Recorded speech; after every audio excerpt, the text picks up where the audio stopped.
Finally, this is a rejected poem I want to read for the first time.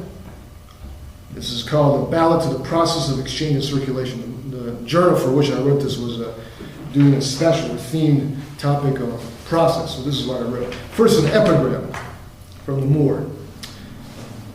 If Jerome had to wrestle hard in his youth with material flesh, as is shown by his fight in the desert with visions of beautiful women, he also had to wrestle in his old age with spiritual flesh.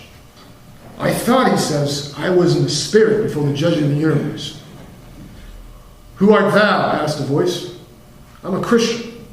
Thou liest, thundered back the great judge. Thou art not but a Ciceronian.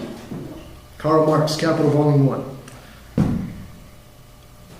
In this catastrophic quiet of a war-torn desert, before the hum commences in revelation, woven into the fabric of use, exchange, and desolation, the rock of ages cracks and bleeds untrue prophecies. Surplus of oil, suicidal transcendence, Baghdad at world's end. The ancient songs are still the scraps of their broken machinery, sold for less than a song. And we can't even remember the last time we made love for beauty, and not for money or self-loathing.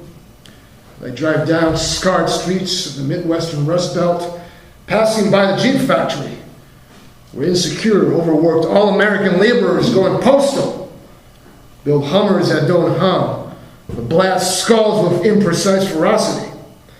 See the blurred mirage of Family Dollar, that glorified neighborhood store for poor ghetto blacks. I think of your tasteless kisses, our infidelities, secret rage, how we played our love like a worthless commodity, losing all the investments of our desires in the process. I believe in the Holy Spirit of bright and eternal capital. I do, just as I once believed in the deracinated eternity of death, charity, and destruction. Primum mysterium, Jesus in horto olivarum. Gnarled hands and blistered feet forged plowshares into swords.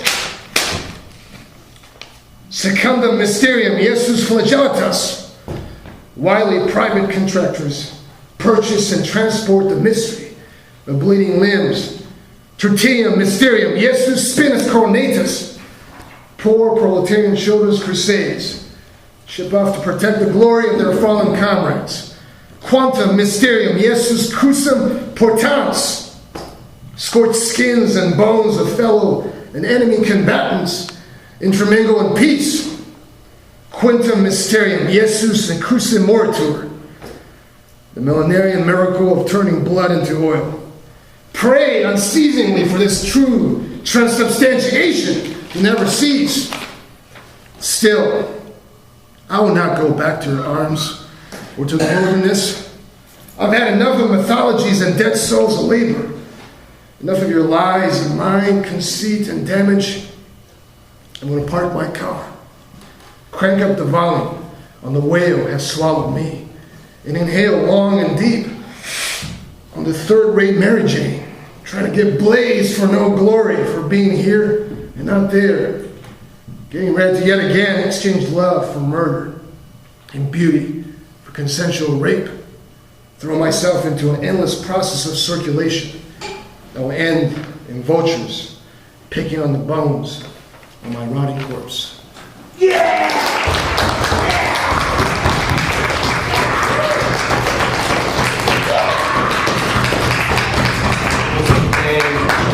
Thank you. And all your students here. Next, I believe, is one of Manuel's students from Bowling Green, Matthew T. McHenry. Yeah!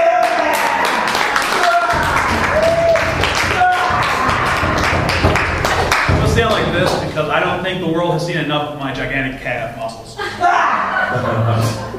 It looks like The story I'm about to read is called Designed Immortality. For committing the most heinous of crimes, we, the supreme deciders, hereby banish you, Morwen, from the Antarctic metropolis of Craywell, stated the pale, bald man who stood in the front of the council of 5 other similar-looking men. These men wore draped, dark red ceremonial robes displaying their high ranking. Morwen stood in front of the 6, who stood looking down upon him. Morwen wore his blue formal robes to the trial, though it was more of a sentencing than a trial. The room was pitch black save for the lights that illuminated the deciders and Morwen. "This is outrageous," exclaimed Morwen, shaking his gloved fist at the council. "What I do for the betterment of us all. We have spoken and our rulings are inalterable," spoke one of the councilors. "All of your possessions will be confiscated and you will be led out to the nearest habitable landmass." As the councilor spoke, his hand went to the council on the wall to call for security. Before he could reach it, his hand was gripped by a large metallic talon. The talon came from under Morwen's robes. Suddenly, the talon's grip grew tighter, and the councilor's hand was crushed. He screamed in agonizing pain. Morwen threw his robes at the other deciders, revealing a gray uniform and a chrome belt with a control panel and a pair of metallic taloned arms attached in the front.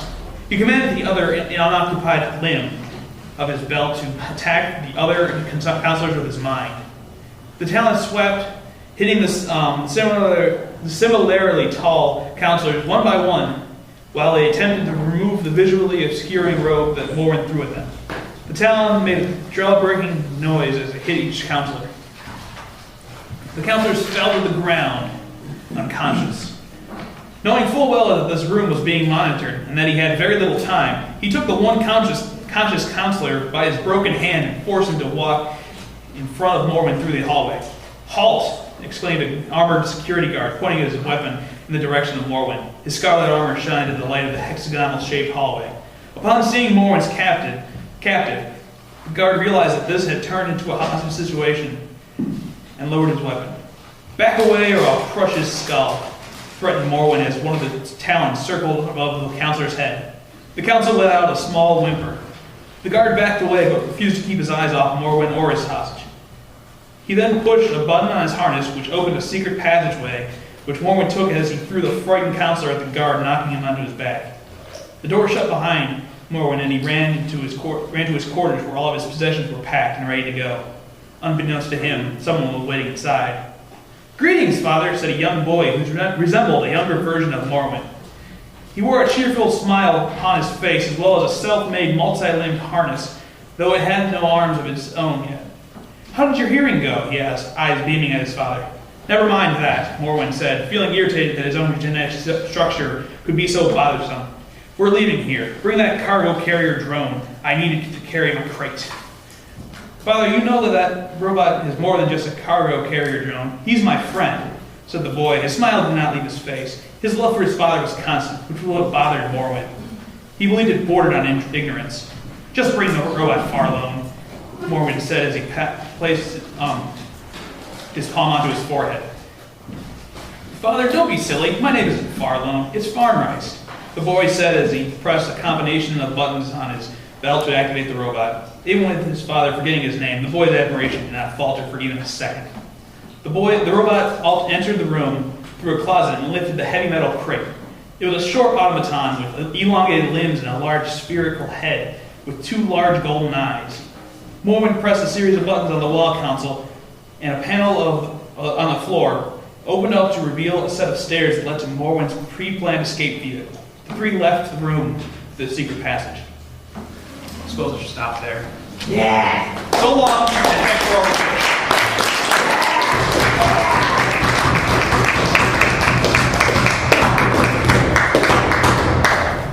I wasn't applauding because you stopped. I was applauding because we like it. Make sure you clarify that. Yeah. I mean, the timing was kind of weird. But he was done, so you were applying. Michigan fan.